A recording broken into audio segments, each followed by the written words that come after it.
നമുക്കെല്ലാവർക്കും സാധാരണ ഒരു തെറ്റിദ്ധാരണയുണ്ട്.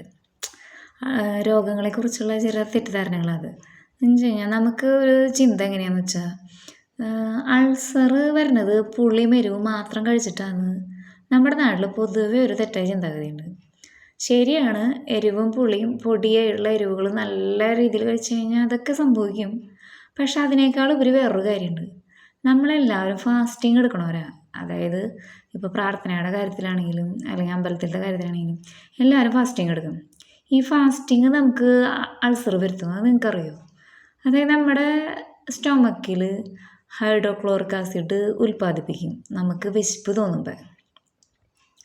ആ വിശപ്പ് തോന്നുന്ന സമയത്ത് നമ്മൾ ഭക്ഷണം കഴിച്ചില്ലെങ്കിൽ ഈ ഹൈഡ്രോക്ലോറിക് ആസിഡ് കുടലിൽ കൂടെ പാസ് ചെയ്യുമ്പോൾ രക്തപൈയിൽ ചേർന്നാലും ദഹിക്കാൻ ഭക്ഷണം ഇല്ലെങ്കിൽ അത് നമ്മുടെ കുടലിനെ ഹാംഫുള്ളാക്കും. അത്രേ ഉള്ളൂ. ഇതിലെത്ര ചിന്താഗതിയുള്ളൂ. ഇപ്പം നമുക്ക് ഭക്ഷണം കഴിക്കാൻ ആഗ്രഹം വന്നു കഴിഞ്ഞാൽ, ഇപ്പം നമ്മൾ ഉപവാസം എടുക്കുമ്പോൾ ആയാൽ പോലും നമുക്ക് ആഗ്രഹമില്ലെങ്കിൽ നമ്മളത് കഴിച്ചില്ലെങ്കിൽ നമുക്കൊന്നും സംഭവിക്കില്ല. പക്ഷെ അതേസമയം ഭക്ഷണത്തിനെ നമ്മൾ ആഗ്രഹിച്ചിട്ട് നമ്മൾ കഴിക്കാതിരുന്ന എന്തെങ്കിലും നമ്മളപ്പോൾ കഴിച്ചോളണം. കഴിച്ചില്ല എന്നുണ്ടെങ്കിൽ അത് നമുക്ക് അൾസർ വരുത്തും.